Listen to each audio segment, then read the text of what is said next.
અને સ્વાગત છે તમારું પૂનમ્સ ફ્લેવર કિચનમાં। આજે હું તમને તવા પુલાવ અથવા તો પાઉંભાજી સાથે આપણે જે પુલાવ ખાઈએ છીએ એ બનાવતા શીખવાડીશ। એના માટે મેં અહીંયા લઈ લીધા છે દાવત પુલાવ બાસમતી રાઈસ આવે છે એ 250 ગ્રામ લીધા છે। જ્યારે પણ આપણે પુલાવ અથવા બિરયાની બનાવતા હોય એમાં રાઈસનું સિલેક્શન બહુ જ મહત્વનો ભાગ ભજવે છે। જો તમારા રાઈસ સારા હશે, ભાત સારા હશે તો તમારું જે ડિશ તમે બનાવશો પુલાવ કે બિરયાની એ બહુ સરસ બનશે। મેં ઓલરેડી આ ચોખાને 2 થી 3 વાર વોશ કરી લીધા છે। હવે આપણે એને પાણીમાં નાખીશું। મેં અહીંયા 1.5 લીટર પાણી લીધું છે અને પોળા વાસણમાં લેવાનું જેથી ચોખા છે એ ફૂલીને સરસ ચડી શકે। અને એની અંદર આ બધા જ ચોખા આપણે નાખી દઈશું। અને પાણી જ્યારે તમે નાખો ત્યારે ઉકળતું હોવું જોઈએ, ઠંડા પાણીમાં નહીં નાખી દેવાના। હવે એની અંદર હું 1 ચમચી ભરીને મીઠું નાખીશ જેથી એ સરસ બફાઈ જાય અને ટેસ્ટી લાગે। હવે નાખીશું આપણે એની અંદર 1 નાનો લીંબુનો રસ છે જેથી છે એ ચોખા છે જ્યારે રેડી થઈ જશે એકદમ વ્હાઈટ થશે અને એક સરસ એરોમા પણ આવશે। ઘી નાખીશું, દેશી ઘી નાખું છું 1 ચમચી।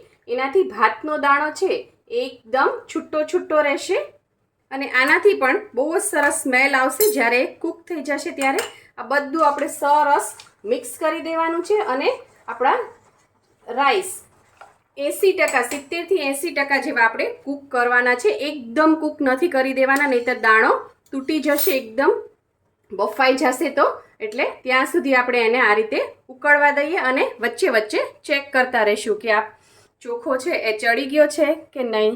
એક બહુ જ મહત્વની એક આમાં પેસ્ટ નાખવામાં આવે છે જે બહુ જ ટેસ્ટી લાગે છે। બહાર જ્યારે આપણે તવા પુલાવ ખાવા જઈએ ત્યારે એક મરચાં અને લસણનો એક જો ટેસ્ટ આવતો હોય છે, આપણા ઘરે નથી આવતો, આપણે ગમે એટલી ટ્રાય કરીએ તો પણ। તો એના માટે એ લોકો શું કરતા હોય છે, આ રીતે એક બાઉલમાં મેં અહીંયા 7 થી 8 કાશ્મીરી લાલ મરચાં લીધા છે, સૂકા લાલ મરચાં, અને એની અંદર ગરમ પાણી એ ડૂબે એ રીતે ગરમ પાણી નાખી દેવાનું છે અને આને થોડી વાર 10-15 મિનિટ પલળવા દેવાનું છે જેથી આ બધા મરચાં છે એ સરસ પલળી જાય। પછી આપણે એની પેસ્ટ બનાવી દઈશું। 10 મિનિટ થઈ ગઈ છે, આપણે ચેક કરી લઈએ। દાણો આ રીતે તમારે નખથી તોડવાનો, ઇઝીલી તૂટી જવો જોઈએ, એકદમ બફાઈ ગયેલો ના હોવો જોઈએ, નહીંતર છે પુલાવ છે એકદમ સ્ટીકી થશે। આ થઈ ગયું છે આપણું રેડી। ગેસ બંધ કરી દઉં છું। ઉકળતા પાણીમાં ચોખા નાખવાથી એ તરત જ બફાઈ જશે અને એકદમ સ્ટીકી નહીં થાય। આપણે આ પાણી છે બધું નિતારી લઈએ, એને ઓસાવી લઈએ। આ રીતે એક પોળા વાસણ મેં નીચે રાખ્યું છે અને ચાણામાં આ રીતે બધા જ રાઈસ નાખી દેવાના છે। તમે જોઈ શકો છો કે દાણો છે એ કેટલો છૂટો રહ્યો છે, તમને દેખાડું, જો જરા પણ ચીપકો નથી અને એકદમ વ્હાઈટ થયું છે। કદાચ તમારે ક્યારેક એવું બને કે દાણા છે ચીપકી ગયા છે, ચોંટી ગયા છે, તો તમારે શું કરવાનું, આને જે આપણે નૂડલ્સ ધોઈએ એ જ રીતે આની ઉપર ઠંડુ પાણી નાખી દેવાનું। એટલે ચાણામાં હોય ત્યારે જ ઠંડુ પાણી નાખી દેવાનું એટલે દાણો એકદમ છૂટો પડી જશે। પણ મેં કીધું આ રીતથી તમે બનાવશો તો ક્યારેય તમારે એવું પ્રોસીજર કંઈ કરવી નહીં પડે, ઇઝીલી આ જ રીતે દાણો છૂટો રહેશે। મિક્સરનું નાનું ચટણી માટેનું જાર લઈ લીધું છે। આપણે જે મરચાં પલાળીને રાખ્યા હતા એ સરસ પલળી ગયા છે, આપણે એ જારમાં નાખી દઈએ અને એની સાથે મેં અહીંયા 5 મોટી કળી લસણ લઈ લીધું છે, આપણે લસણ પણ નાખી દઈએ અને આને મિક્સરમાં પીસી અને એકદમ એની સ્મૂધ પેસ્ટ બનાવી લેવાની છે। પુલાવ બનાવવા માટે મેં અહીંયા ગેસ ઉપર કડાઈ મૂકી દીધી છે। મેં તમને પહેલાં કીધું હતું કે તવા પુલાવ બહાર જ્યારે આપણે ખાવા જઈએ છીએ ત્યારે એ લોખંડના તવા ઉપર બનાવતા હોય છે, પણ બધાના ઘરમાં એ તવો અવેલેબલ નથી હોતો અથવા તવા ઉપર તમે ઘરમાં કરો તો તમને ફાવતું પણ નથી। તો એનો બેસ્ટ ઓપ્શન છે આ રીતે લોખંડની કડાઈ બધાના ઘરમાં હોય જ છે, જે આપણે તળવા માટે યુઝ કરીએ છીએ, એ મેં લઈ લીધી છે। આમાં સેમ એવો જ ટેસ્ટ આવશે। હવે આપણું તેલ મેં આમાં નાખી દીધું છે, 2 મોટા ચમચા તેલ ગરમ થઈ ગયું છે। હવે આપણે બટર નાખવાનું છે, 50 ગ્રામ જેટલું બટર હું અહીંયા નાખું છું। હંમેશા ધ્યાન રાખવાનું કે તેલ નાખ્યા પછી જ બટર નાખવાનું, નહીંતર બટર બળી જશે। હવે આપણે એની અંદર નાખીશું અડધી ચમચી જીરું। જીરું આપણું સરસ ખીલી જાય એટલે આપણે એની અંદર નાખીશું ડુંગળી, ઝીણી સમારેલી ડુંગળી છે અને ડુંગળીને પણ આપણે આની અંદર થોડીક જ કૂક થવા દેવાની છે. તમે જોઈ શકો છો આ રીતે મિક્સ કરશો એટલે તરત જ બબલ્સ બધા બેસી જશે અને બટરનો એકદમ સરસ ટેસ્ટ આવશે. ડાયરેક્ટ બટર નાખી દેશો તો બટર બળી જશે, લાલ થઈ જશે. હવે ડુંગળીને આમાં સેજ જ કૂક કરવાની છે, ગોલ્ડન બ્રાઉન નથી કરવાની. ડુંગળી થોડી પિંક જેવી થઈ ગઈ છે. ત્યારબાદ હું એની અંદર નાખું છું 1 ચમચી આદુ અને લસણની પેસ્ટ. એને પણ આપણે થોડી કૂક કરી લઈએ. આદુ અને લસણની પેસ્ટ જરાક સતળાઈ જાય ત્યારબાદ આપણે જે આ લાલ મરચાં અને લસણને પીસીને જે પેસ્ટ બનાવી છે આની અંદર નાખી દઈશું. આ કાશ્મીરી લાલ મરચાં છે એટલે વાંધો નહીં આવે. અને આની અંદર મિક્સ કરી દેવાની. આ પેસ્ટ જરૂરથી બનાવજો, આનાથી ટેસ્ટ બહુ જ સરસ આવે છે, એકદમ બાર જેવો ટેસ્ટ આવે છે. અને આ જ મેઇન છે આની અંદર. અને આને બહુ જ કૂક નથી કરવાની. આની અંદર જ હવે આપણે બીજા મસાલા, બીજા વેજીટેબલ્સ નાખી દઈએ. હવે મેં કેબેજ લીધી છે, 1 થી 2 ચમચી જેટલી કેબેજ છે, 1 નાનું ગાજર છે, 1 મીડિયમ સાઇઝનું ટમેટું છે, આ બધું ઝીણું ઝીણું સુધારી લીધું છે. 1 નાની ચમચી જેટલું બીટ છે. તમારી પાસે ન હોય તો ન નાખવું, પણ હોય તો જરૂર નાખવું, એનાથી કલર બહુ જ સરસ આવશે બાર જેવો.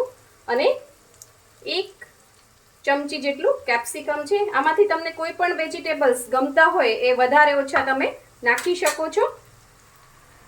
પાઉંભાજીમાં જે યુઝ થતા હોય મોસ્ટ ઓફ બધા આમાં નાખવાના. વટાણા છે 1 નાનો વાટકો, અને આ બટેટા છે એની મેં છાલ કાઢી અને આવા નાના નાના ટુકડા કરીને એને પાણીમાં ઉકાળી લીધા છે. એટલે આપણે એને આ પુલાવને કૂક થતા વાર ન લાગે. નહીંતર કાચા નાખશો તો બધા વેજીટેબલ્સ પણ બટેટા કૂક થશે ત્યાં કૂક થઈ જશે. આ પ્રોસીજરથી બનાવશો તો એકદમ બાર જેવું બનશે અને એકદમ જલ્દીથી બની જશે.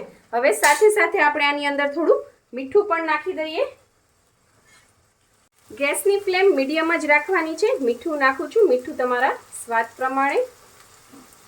રાઈસમાં પણ નાખેલું હોય છે આપણે મીઠું જ્યારે ઓસાવ્યા ત્યારે, એટલે ધ્યાન રાખવાનું. કોથમીર નાખી દઈશું 2 ચમચી જેટલી અને આ બધું મિક્સ કરી દઈશું. અને ગેસની ફ્લેમ છે એ મીડિયમ ટુ હાઈ રાખવાની છે, જેથી બધા વેજીટેબલ્સમાં જે પાણી હોય એ બધું બળી જાય અને એકદમ એનો ક્રન્ચી ટેસ્ટ આવી જાય. ધીમો રાખશો તો એ બફાઈ જશે. વેજીટેબલ કૂક થાય છે એની સાથે જ 5 ચમચી જેટલી હળદર, કલર માટે જ આપણે હળદર નાખીએ છીએ, જેથી લાલ કલર છે એકદમ ઉભરીને સરસ આવે. આની અંદર ધાણા જીરું કે હિંગ નાખવાની નથી, નહીંતર આનો ટેસ્ટ નહીં સારો આવે.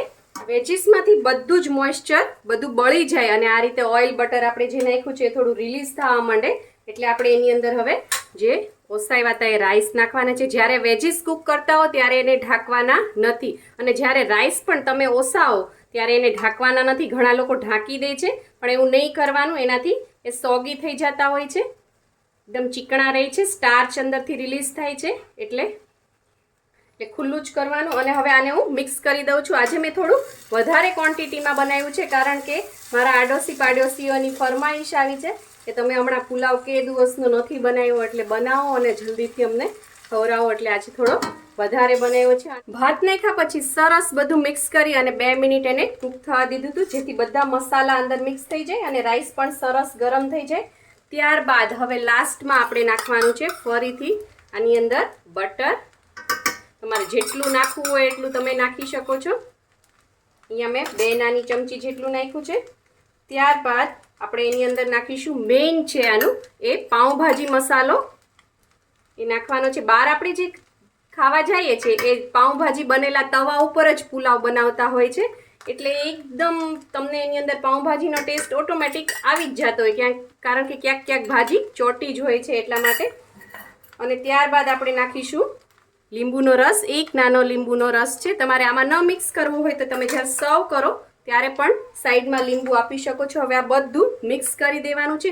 ઘરે તમે જો પાઉંભાજી બનાવી હોય તો આમાં 1 ટેબલ સ્પૂન પાઉંભાજી પણ મિક્સ કરી શકો છો. હવે આ રીતે મિક્સ કરવાનું. ક્યારેય પણ ચમચો આ પોઝિશનમાં નહીં મારવાનો, નહીંતર રાઈસ છે એ બધા તૂટી જશે. આ રીતે ફોલ્ડ કરતા હોય એ રીતે હળવા હાથે આ રીતે તમારે મિક્સ કરવાનું. બધું સરસ મિક્સ કર્યા બાદ આપણે એને 1 થી 2 મિનિટ આ રીતે રહેવા દેવાનું છે અને આપણો પુલાવ હવે તૈયાર થઈ ગયો છે. તો હું ગેસની ફ્લેમ બંધ કરું છું. હવે આપણે આને સરસથી ગાર્નિશ કરીએ. બેસ્ટ તવા પુલાવ છે, જરૂરથી ઘરે ટ્રાય કરજો અને મને કોમેન્ટ કરીને કહેજો કે કેવું લાગ્યું. અને જરૂરથી મારી ચેનલ સબસ્ક્રાઈબ કરજો. તમે બધા જોવો છો પણ સબસ્ક્રાઈબ કરવાનું ભૂલી જાઓ છો, તો પ્લીઝ સબસ્ક્રાઈબ કરજો. પુલાવ બની જાય એટલે તરત જ આપણે એને આ રીતે બીજે આવી સ્ટીલના બાઉલ હોય એમાં ટ્રાન્સફર કરી દઈશું, સ્ટીલની કઢાઈમાં. કારણ કે આપણે લોખંડની કઢાઈમાં બનાવ્યું છે અને આપણે એની અંદર ખટાશ ને એવું બધું નાખ્યું છે, એટલા માટે. પુલાવને મેં એક સર્વિંગ બોલમાં ટ્રાન્સફર કરી દીધું છે. એની ઉપર થોડું બટર મૂકી દીધું છે, કોથમીર, ટમેટાની સ્લાઇસથી એને ગાર્નિશ કર્યું છે અને સાથે લીંબુ અને પાપડના રોલ સર્વ કર્યા છે. જો તમને મારી આ રેસીપી પસંદ આવી હોય તો લાઇક, શેર, કોમેન્ટ કરજો. પ્લીઝ મારી ચેનલને સબસ્ક્રાઈબ કરજો અને હા, બેલ આઇકન દબાવવાનું ના ભૂલશો, જેથી આવી જ સરસ મજાની વાનગીઓ તમારા સુધી પહોંચતી રહે. Thank you. આવજો.